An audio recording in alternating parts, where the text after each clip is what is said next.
Bom dia a todos. Gostaria de estar compartilhando com vocês umas percepções de ontem à tarde, depois que eu fui fazer uma visita ao escritório de um grupo de autoajuda, um grupo de uma irmandade anônima, a qual eu devo muito, tenho uma profunda gratidão, porque se não fosse ela, com certeza não estaria agora aqui conversando com os amigos. Já fazem 8 anos que eu me afastei dos grupos anônimos, onde durante vários e vários anos fui um membro bastante participativo, bastante ativo, por medo de voltar a ter aquela depressão terrível, que foi a minha depressão iniciática, e a qual hoje eu sou profundamente grato também.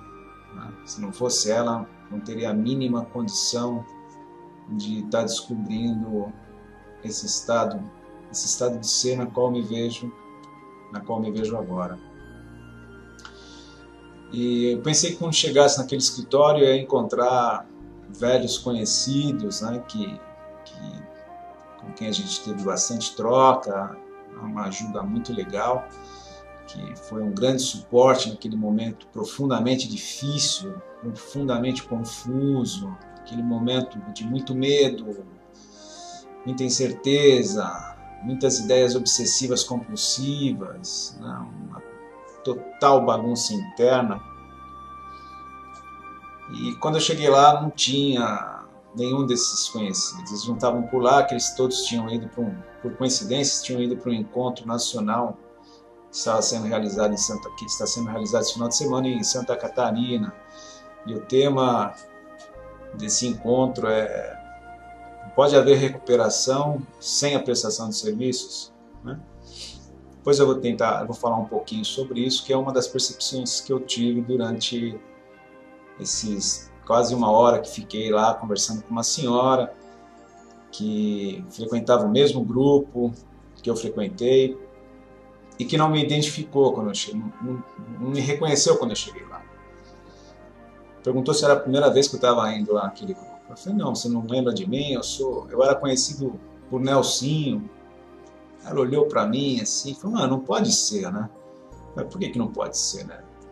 Cresceu uma barba, tem uns fios brancos aí, os bigodes brancos, perdi cabelo, mas tô tão diferente assim? Não, você tá diferente, né? O Nelsinho que eu conheço era aquele Nelsinho bravo, duro, né? Que falava alto com todo mundo. Você tá diferente, né?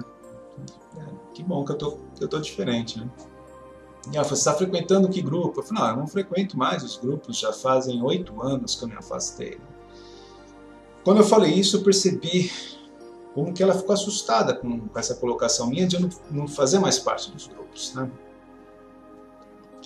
E ela virou para mim e falou assim: mas escuta, você está frequentando alguma terapia, né? Está frequentando psicólogo, está frequentando alguma reunião? Porque não dá para a gente ficar bem sem estar frequentando alguma coisa, né? Eu falei: não, lógico que dá. Assim, são 8 anos aí que eu estou sozinho, então estou na caminhada sozinho. No início não foi nada difícil, né? Porque formou-se durante todos esses anos uma profunda dependência psicológica entre o grupo, entre as literaturas do grupo e entre as pessoas com quem eu me relacionava nos grupos, né? Ali havia uma forte rede de insegurança emocional. Mas como a palavra rede indica, a rede é algo que nos prende, é algo que não deixa você livre, né? E para poder estar dentro desse grupo, eu tinha que me ajustar, me amoldar às tradições, aos padrões comportamentais que esse grupo, que a consciência coletiva desse grupo estipula como sendo um padrão de comportamento viável para que você participe desse grupo. Apesar de dizer que você tem toda a liberdade, não, existe sim por parte das pessoas, dos membros, uma cobrança de que você se ajuste, se conforme a um padrão de pensamento, um padrão comportamental. Que a sua fala seja em cima de dos chavões, dos temas, dos lemas, né? Dos jargões que são passados, né? De membro para membro durante suas reuniões. É muito interessante, né, que essa questão dela, o modo como ela me colocou, o olhar dela de medo, de, né? Mas como é que pode você ficar sem reunião? Você não vai transmitir para as pessoas, né? E eu virei para ela e falei assim, escuta, essa programação, se você levar ela a sério, devidamente, se você se aprofundar, se você não ficar na superfície das letrinhas, se você for fundo, isso propicia para você um estado de unidade interna, né, em que você adquire uma autossuficiência psicológica, em que você não precisa mais ficar correndo atrás de doações de terceiros. Dá para você começar a caminhar por você. Né? E tem mais. Eu descobri nessa caminhada que o mundo é uma grande sala de reunião. Tá cheio de pessoas aí atrás dessa mensagem. Cada um está buscando essa mensagem em algum lugar. É um telefone que toca, que eu falei ontem, né? E é bem interessante isso, né? Como que as pessoas, parece que para você poder dividir um pouco de você, tem que ser num determinado lugar, tem que estar preso num determinado horário, né, numa determinada prática durante a semana. Quer dizer, isso aí não pode ser feito em todas as nossas atividades, né? Então eu descobri isso, que o mundo é uma grande sala de reunião. Um grupo é uma grande sala de pessoas conflitadas e que você pode estar passando do seu modo, dentro da sua originalidade, dentro da sua autenticidade, do modo que você sente que lhe é melhor, mais folgado, passar essa sua experiência. Né? E eu pude perceber no ato a resistência dela diante dessa minha postura, dessa minha visão. Isso é muito natural, porque dentro de qualquer instituição, você é incentivado, é condicionado que você tem que estar ali, participar, dar continuidade, né? A maioria dos lugares não cria, aqui parece que nem a família, eles não criam você para o mundo, para soltar você para o mundo, querem você ali. Né? Você tem que estar ali para dar continuidade àquele grupo, àquele limitado grupo. Você não pode sair para o mundo, né? E foi muito interessante que quando, no início dessa depressão, houve uma identificação iniciática, né? que através do fundo de poço. É muito interessante. A pessoa que tem um problema do alcoolismo, que tem um problema do jogo, que tem um problema da compulsão sexual, da dependência psicológica de relacionamentos, né? Ou do comer compulsivo, quando ela chega no fundo de poço dela, o que está causando a dor é aquele determinado comportamento. Então, é natural que a identificação iniciática seja em cima de um padrão comportamental. Tá? Então, a gente vai se reunir dentro de um grupo que trabalhe esse padrão comportamental, seja um fator determinante. Né? Então, no meu caso ali foi a depressão, eram as minhas emoções descontroladas, né? Que estavam me causando todo aquele conflito. Então, quando eu cheguei nesse grupo e eu vi pessoas falando sobre o padrão comportamental que estava acontecendo comigo, houve uma identificação natural e, achei minha turma, esse é o problema, e a natureza exata dos meus conflitos são as minhas emoções. Né? Isso é importantíssimo. Isso é importantíssimo. Sem essa identificação iniciática com o padrão comportamental de sofrimento, que causa o sofrimento, não tem como a pessoa começar a ter uma percepção, não tem como a pessoa começar a desenvolver um autoconhecimento, né? Um processo de meditação sobre si mesmo. Não há como. E hoje fica muito claro para mim que se a pessoa for séria, em qualquer instituição que ela entrar, ela vai encontrar as ferramentas iniciais básicas para dar início a esse processo de autoconhecimento. E se ela for séria com essas mesmas ferramentas, ela vai perceber a limitação dessas ferramentas. E ela vai precisar buscar por novas ferramentas. Não vai dar para ficar ali parado. Como num processo de educação, você começa lá no pré-primário, vai para o primeiro aninho, depois vai para o ginasial, nem sei agora como são as classificações na escola, né? Até chegar a uma formação superior, onde você se sente pronto para ir para o mundo e dividir aquilo que já tem dentro de você e que foi ajudado com todas essas ferramentas. Então, se a pessoa for realmente séria, seja lá no grupo que ela tiver fazendo parte, ela vai perceber, ela vai começar a desenvolver aquilo que alguns homens já colocaram como observador. Todo início de conflito é por causa desse total da ausência desse observador. Você está tão identificado com a mente, com seus pensamentos, com suas emoções, com seus sentimentos, com suas compulsões, com seus medos, que você age no automático, num estado quase que de sonambulismo. Você vai fazendo tudo conforme... Você vai reagindo emocionalmente. Não há esse estado de observador. E nessas reações é lógico que só pode se instalar conflito atrás de conflito, conflito atrás de conflito. Um círculo vicioso de conflitos, e que para esses conflitos você vai precisar de algum padrão de comportamento compulsivo, obsessivo, para aplacar a dor causada por esse constante conflito se instalando. Já com a instalação desse observador, a coisa começa a amenizar. Esse observador começa, pela observação, a não se identificar com várias das coisas que vão se manifestando. Já começa a perceber o falso. Já começa a instalar com esse observador a prática de um inventariar relâmpago do que está ocorrendo dentro de você. E esse inventariar já começa a dar condições de você não se identificar, não criar conflito, não criar tanta resistência. Já é um grande passo no processo, né? Como nessas irmandades falam, todas elas, no AA, nos Neuróticos Anônimos, nos Narcóticos Anônimos, Independentes de Amor e Sexo Anônimos, Comedores Compulsivos Anônimos, Jogadores Compulsivos Anônimos, todos eles vão colocar isso. A palavra que é muito utilizada, a recuperação, né? Que aparentemente, de início, é se recuperar de não mais, de se manter limpo, como é falado nessas irmandades, limpo desse padrão de comportamento compulsivo. Mas isso é muito primário, isso não tem nada a ver com cura, com real educação. Isso daí é só parar para começar a perceber o que é a realidade interna, sem ser anestesiada. A recuperação é muito mais do que isso. Não é um deter de um padrão.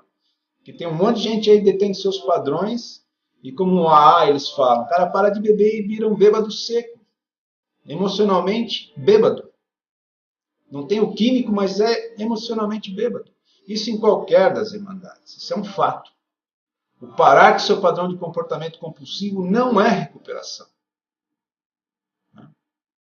Interessante perguntar, recuperar o quê? Hoje eu tenho essa consciência dessa resposta, já está dentro de mim. Muito bem marcada, muito bem vivida. E vou falar um pouquinho mais adiante disso.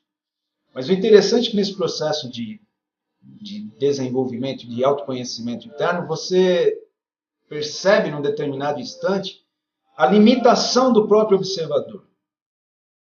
Que aonde tem observador e a coisa observada, ainda há fragmentação, ainda há espaço, ainda há tempo, ainda há conflito. Ainda há um querer vir a ser algo que cria ansiedade, que cria angústia, que cria inveja, que cria todos aqueles sentimentos. E aqui é um momento muito difícil da caminhada pelo seguinte. Quando se chega aqui, se você ainda está preso a alguma entidade, alguma organização, alguma instituição, pelo conhecimento adquirido, diante dos demais membros, você começa a ter a formação de uma personalidade de respeitabilidade. As pessoas começam a te respeitar como um veterano, né? Como alguém que tem bastante conhecimento, que já andou bastante. E essa respeitabilidade muitas vezes limita que a pessoa fale a realidade de seus sentimentos internos. Então esse observador aí faz com que a pessoa perceba, mas ela não coloque de modo aberto, como os membros que vão chegando pela primeira vez, a realidade interna de seus conflitos. Então a pessoa passa a viver um estado de isolamento emocional por causa da respeitabilidade adquirida nesses grupos. Ela não tem a liberdade de falar abertamente como chega o novo.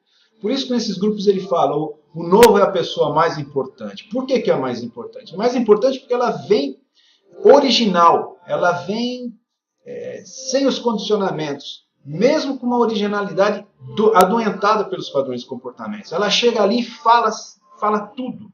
Ela fala exatamente o conflito dela, o que ela está vivenciando.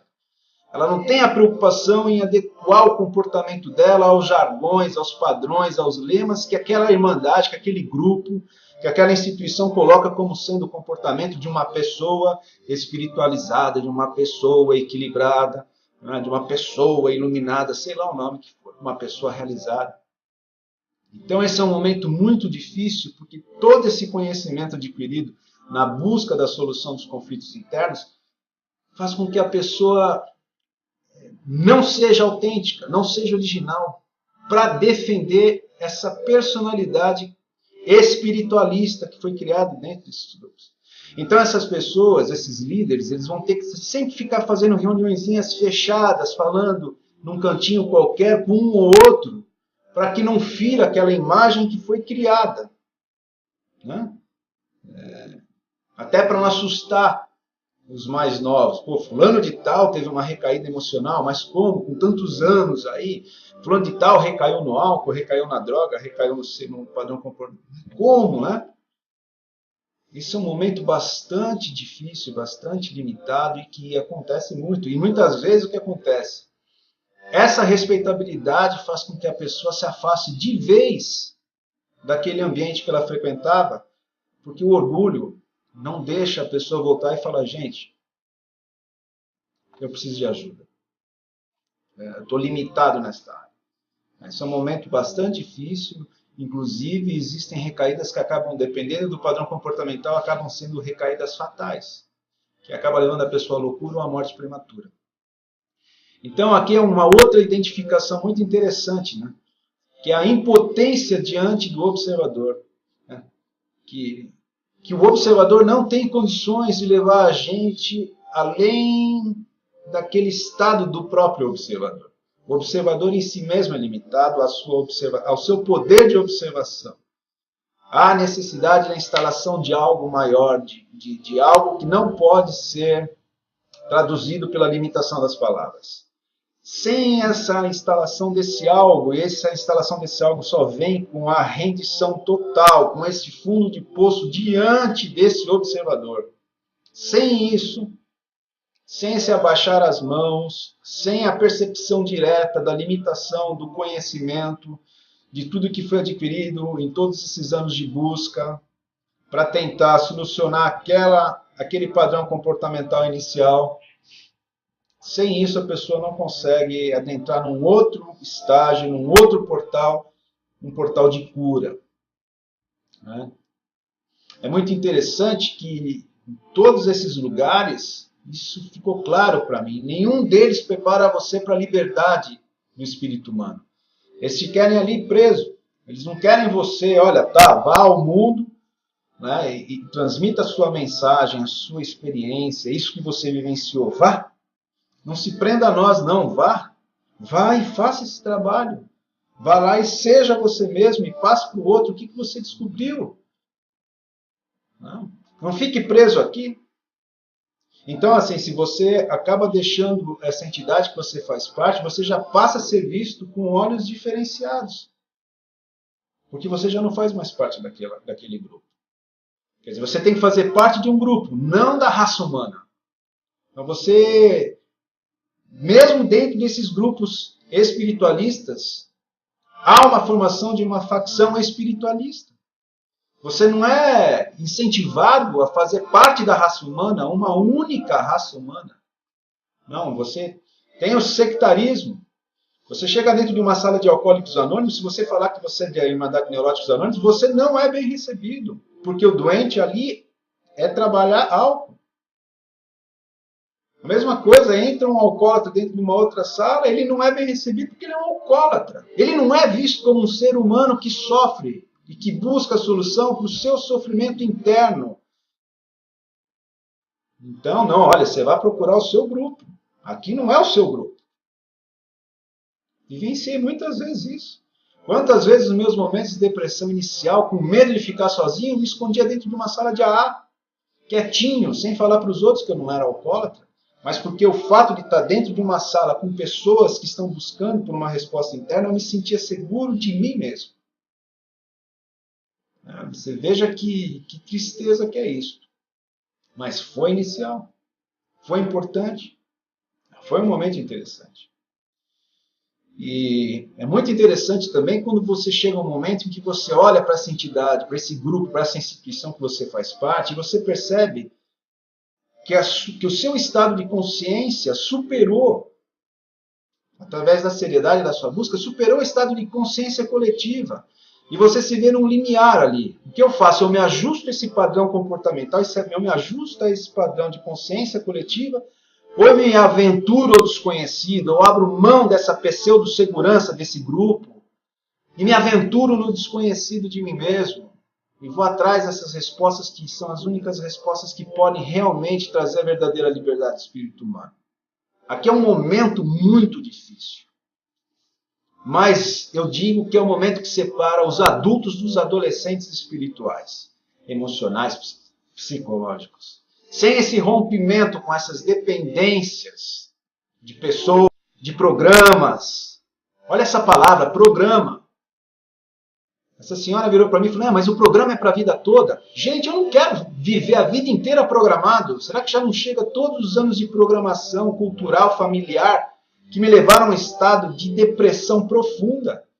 Quer dizer que eu vou trocar programa, eu saio daquele programa e entro num outro programa e vou ter que ficar que nem um robozinho falando a mesma coisa, ajustando todo o meu comportamento a esse padrão, a esse programa. Eu não quero o programa, eu quero ser livre, eu quero viver um estado de liberdade e felicidade. Não tem como mais ficar me ajustar o que eu sinto, o que eu penso, o que vem daqui de dentro, procurando ajustar a um conjunto de palavras aceitos por aquela consciência coletiva. Isso é terrível. Fizemos isso na escola, fizemos isso na família, fizemos isso em tanto canto. O que nós conseguimos com isso? Então aqui é um grande divisor de águas. Né? É um grande divisor de águas, importantíssimo para que comece a se instalar num estado de autonomia e de autossuficiência psicológica, onde você vai começar a buscar respostas em você. Você não vai mais buscar respostas num padrinho espiritual, num mentor espiritual. Né? Você não vai mais buscar resposta num grupo, no apoio de um grupo. Tem que encontrar essas respostas dentro de você. Esse romper com essa necessidade de fazer parte de um grupo para manter uma pseudo-segurança psicológica, isso é um grande momento, é um grande portal, né? E que, infelizmente, pela grande maioria, é tido como estar adormecendo, estar recaído. Né? A carreira solo não é bem-vinda, parece que em nenhuma das instituições, em nenhum dos grupos que nós fazemos parte. Você não pode se lançar em carreira solo, você tem que ali fazer parte daquele grupo. Há um profundo medo de ser livre. Fala-se em liberdade, mas há um profundo medo de ser livre. Isso ficou muito claro dentro de mim, dentro da minha própria experiência nesse caminhar, como na experiência de acompanhar outras pessoas. A grande maioria vai preferir a respeitabilidade ajustada.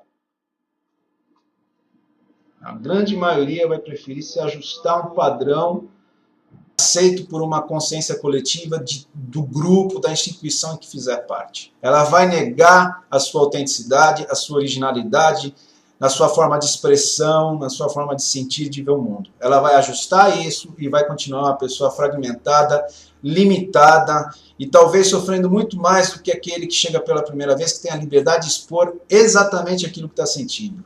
Essa pessoa vai se sentir limitada por essa respeitabilidade e vai ter que ficar ali trabalhando nos cantinhos escuros, nos corredores, nas salas escuras, com limitadas pessoas. Ela não vai poder falar abertamente ao mundo aquilo que ela pensa, o que ela sente, o que ela vive. Ela não vai poder se contradizer, ter essa liberdade de se contradizer, que eu acho que é muito importante nesse processo de você formar essa autenticidade, essa autonomia psicológica, né? E aí, num determinado momento, essa senhora virou para mim e colocou assim, mas escuta, né? E quanto à questão de você se doar, né? De você transmitir, você tem que se doar. E eu achei engraçado, porque quando ela falou isso, veio um flash assim, em todos os lugares que eu passei, em todos os lugares existe isso. Você tem que se doar, você tem que fazer alguma coisa, você tem que desenvolver, né? Olha, você não ajuda uma instituição de caridade, porque... E aí eu comecei a perceber o grande egoísmo que existe nisso. Não é um transbordar ético, não é um transbordar amoroso de algo que realmente está ali sobrando de você. Você é incentivado a usar o outro para garantir uma certa paz de espírito, para garantir uma serenidade, para não se descontrolar, né? Quer dizer, para continuar com essa ideia de um eu que controla suas emoções, que controla seus pensamentos, que controla seus sentimentos. Então eu vou fazer o uso do outro que está sofrendo, e que às vezes não está sofrendo como você está sofrendo, né? Eu vou fazer uso dele para pagar uma parcela do meu seguro contra a depressão, meu seguro contra bebê, contra o primeiro gole, contra o primeiro trago, contra a primeira comida compulsiva, né, contra uma prática compulsiva qualquer. Eu vou usar o outro, eu não vou ser um transbordamento amoroso daquilo que eu consegui, né, o que foi conseguido dentro desse processo de busca. Isso é muito mascarado e é visto como bonito. Oh, fulano, ele vive para isso. Ele vive para isso ou ele vive se escondendo de si mesmo através desse doar-se? Eu tenho percebido que boa parte faz uso do serviço, faz uso dessa doação, não para recuperar a autenticidade, a originalidade, o estado natural de ser.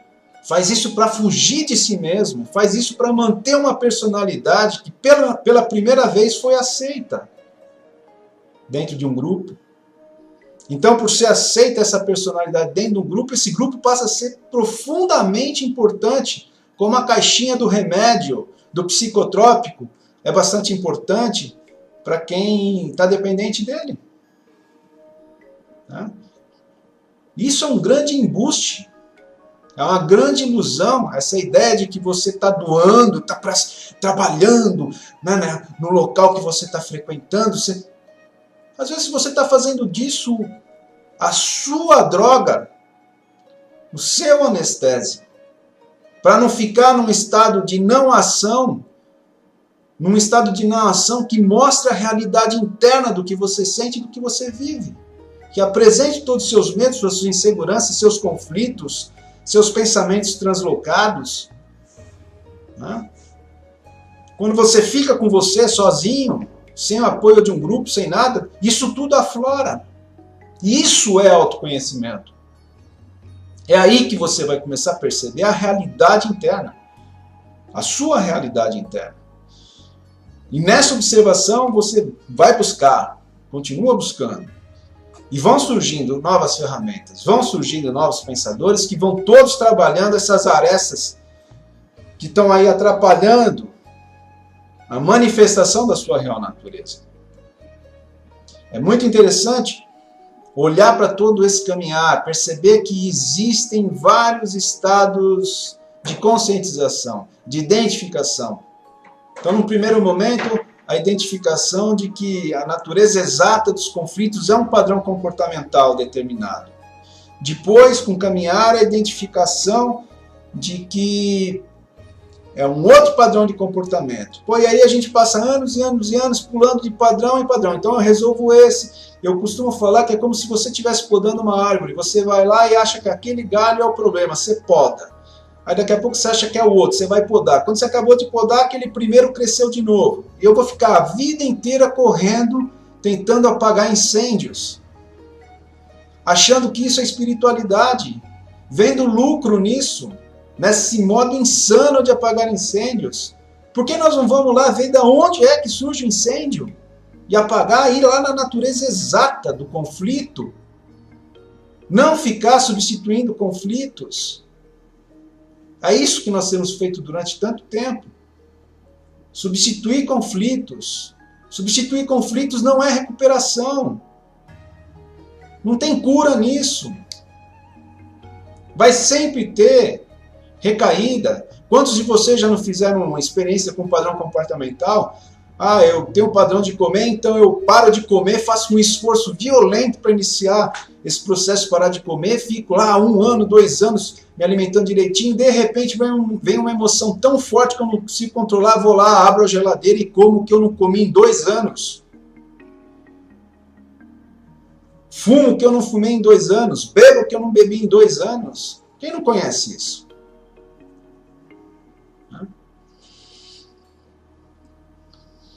Enquanto não ocorre a percepção real da natureza exata de nossos conflitos, não há como conhecer um estado de liberdade, de felicidade, de amorosidade, de compaixão, um estado livre, folgado, livre, leve e solto, uma mente quieta e um coração que sente. Não há como. Hoje está bem claro para mim qual que é a natureza exata do conflito humano. A natureza exata do conflito humano, para mim, é essa identificação ilusória de nós mesmos como sendo o conteúdo de nossa mente, como sendo o conteúdo de nossas emoções, de nossos sentimentos. Esses pensamentos, esses sentimentos, essas emoções fazem parte, estão aí dentro dessa natureza real que nós somos, que é pura consciência, que é consciência. Sem a percepção disso, sempre vai haver identificação ilusória de nossa natureza com algo totalmente irreal. Sem essa descoberta da real natureza, não tem como ter o estado de unidade interna entre mente e coração. Não tem como os nossos pensamentos, sentimentos e emoções serem apenas servidores de confiança dessa consciência amorosa que se instala. Né? Os pensamentos, os sentimentos, as emoções, eles têm que ser servidores de confiança. Não podem ter poder para nos governar. Essa consciência amorosa é o poder superior a qualquer forma de conflito. Sem a manifestação direta, sem o despertar dessa consciência amorosa, não há como se conhecer um estado de bem-estar que é comum, um estado de bem-estar que não oscila. 10 horas da manhã eu estou bem, 11 horas eu estou mal, meio-dia estou bem de novo, meio-dia e 30 estou mal. Um estado de bem-estar que depende das situações externas, que oscila diante das manifestações, dos acontecimentos, diante dos desafios que se apresentam. Quando essa consciência amorosa se instala, há um estado de segurança real. Há um estado de bem-estar que é comum. Você deixa de ser uma pessoa reativa, que reage de acordo de seus comportamentos adquiridos, de suas reações emocionais adquiridas. Essa consciência amorosa vê a coisa no ato, vê o que se apresenta no ato. Há uma percepção direta, há um intuir direto. Não há reação, há ação. Toda reação é causadora de conflito. Ah, eu fiz assim, pô, mas não devia ter feito assim. E fica, fez porque não fez direito. Não há isso. Nessa consciência ilimitada não há isso, há uma percepção direta. Essa percepção direta cria autonomia, cria autossuficiência, que não é aquela autossuficiência neurótica do intelecto, que isso é muito interessante, né? Nessa autossuficiência do intelecto, tem aquela frase, ninguém faz a minha cabeça. Como ninguém faz minha cabeça? Sua própria cabeça fica fazendo sua cabeça, e você fica aí nesse cabeção, cheio de cultura, cheio de conhecimento livresco, cheio de conhecimento institucionalizado, polido nesses vários lugares que passou durante anos, para tentar compreender a si mesmo. Né? Isso é uma autossuficiência neurótica, isso é doença. Agora, está ligado nessa consciência limitada amorosa, isso não é autossuficiência. Isso traz um estado de compaixão. Isso traz um estado de percepção da realidade do momento de cada um que se apresenta. Você vê nele, vê a você. Isso é amorosidade, isso é compaixão. Isso traz uma alegria de viver, isso traz uma alegria de compartilhar. Isso tira a ideia de responsabilidade. Essa coisa de que eu tenho que me doar, eu tenho que me desenvolver, eu tenho que, eu deveria. Que é tudo condicionamento limitante, castrador, que impede a manifestação de sua autenticidade, de sua originalidade, do seu modo de expressar essa consciência que se expressa através desse organismo que é você.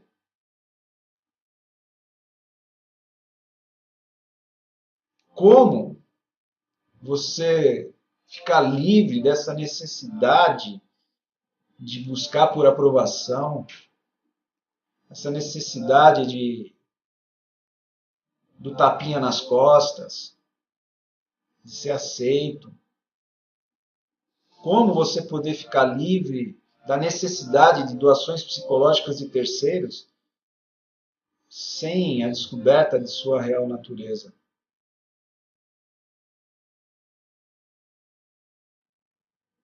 Enquanto não tem isso, somos um poço de disputa, e agora um poço de disputa bem mais difícil, porque tem todo esse acervo livresco, tem sempre uma respostinha, tem sempre uma pegadinha, né? Pegadinhas que, para quem está ligado nesse estado de ser, são mais divertidas que as pegadinhas do Faustão. Você fica vendo o intelecto batendo a cabeça o tempo todo e achando que está ganhando alguma coisa com isso. Né? Então, é muito bom hoje perceber os frutos dessa caminhada, né? Que foi uma caminhada difícil, dolorosa, mas é interessante perceber que a dor é a pedra de toque de todo o crescimento consciencial. Né? Eu, nesses meus 47 anos, não encontrei ninguém que chegou nisso por mera curiosidade. Eu estava muito bem, eu vou lá ver. Não. Todos que eu conheci, minha própria experiência, entrou nesse caminho por algum sofrimento que se manifestou. Sem esse sofrimento, a pessoa continua nesse estado de sonambulismo, nessa infeliz felicidade. Né? Vive nisso daí. E muitos vão morrer dentro desse estado de sonambulismo. Um estado de sonambulismo causado pela identificação ilusória com todo esse padrão comportamental que foi passado como sendo o padrão comportamental socialmente aceito, ajustado, né? Que é um padrão que impede a livre expressão. Você não pode se expressar. O medo está sempre ali.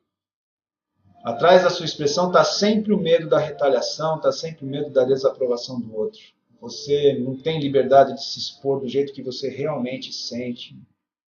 Você não tem condições, não tem a mínima condições de ser aquilo que você realmente é. Você vai ser uma pessoa de segunda, terceira, quarta, quinta mão.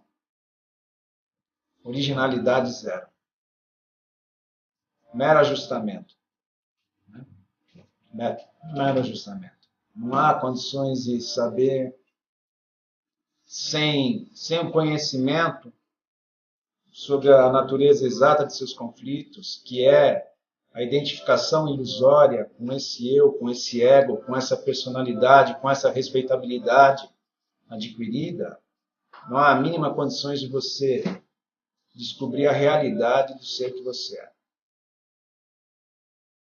Então é isso, já falei demais, mas é muito bom hoje. Hoje é uma grande alegria poder compartilhar essas percepções sem me preocupar como essas percepções vão ser recebidas por você. Eu posso aqui estar falando um monte de abobrinha, mas se você for um buscador sério, engraçada essa frase, buscador sério. Se você for um buscador sério, você vai perceber que a abobrinha também tem vitamina. Você vai conseguir colocar o seu tempero em cima dessas abobrinhas que o barbudo aqui está falando. E talvez deixar essas abobrinhas de lado, né, e seguir em rumo dessa sua descoberta da sua real natureza. É isso aí que eu tinha para falar. Fica aí um grande frater abraço e um beijo em seu coração. Valeu.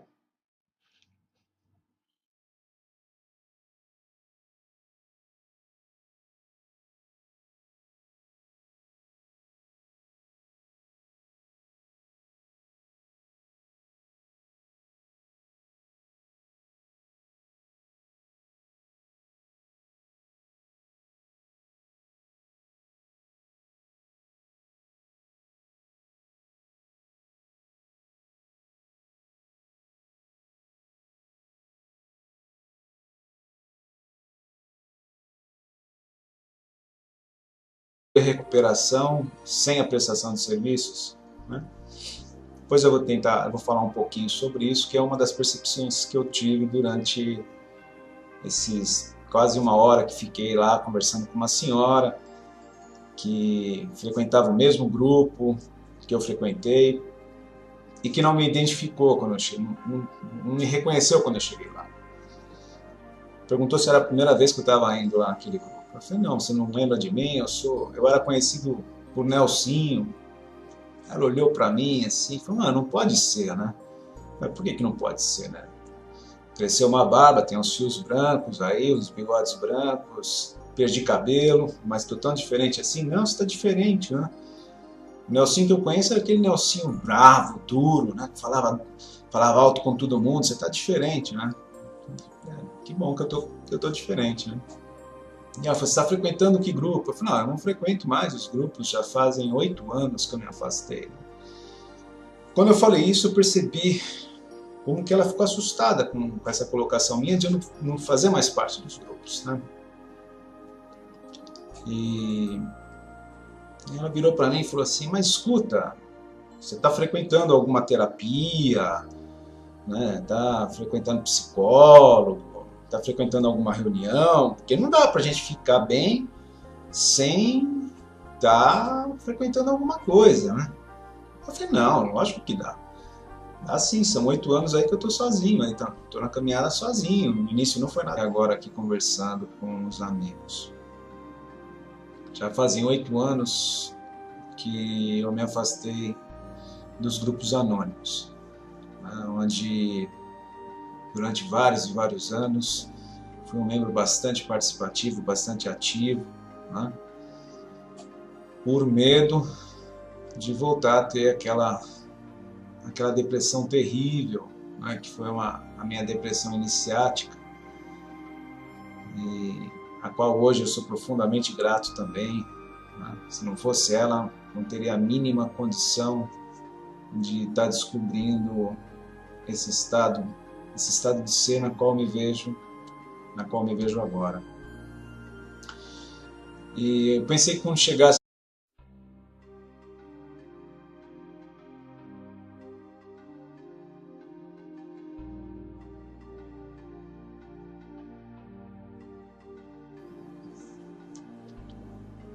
bom dia a todos.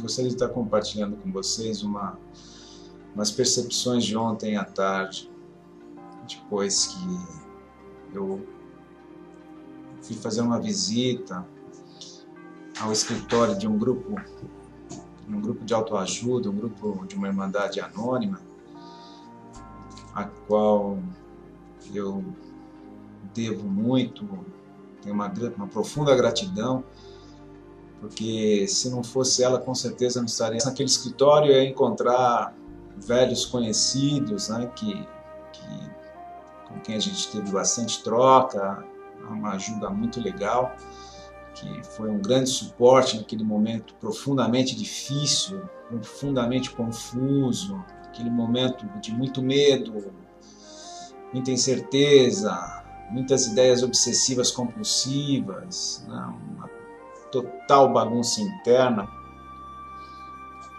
E quando eu cheguei lá, não tinha nenhum desses conhecidos. Eles não estavam por lá, que eles todos tinham ido por coincidência, tinham ido para um encontro nacional que está sendo realizado esse final de semana em Santa Catarina. E o tema desse encontro é: pode haver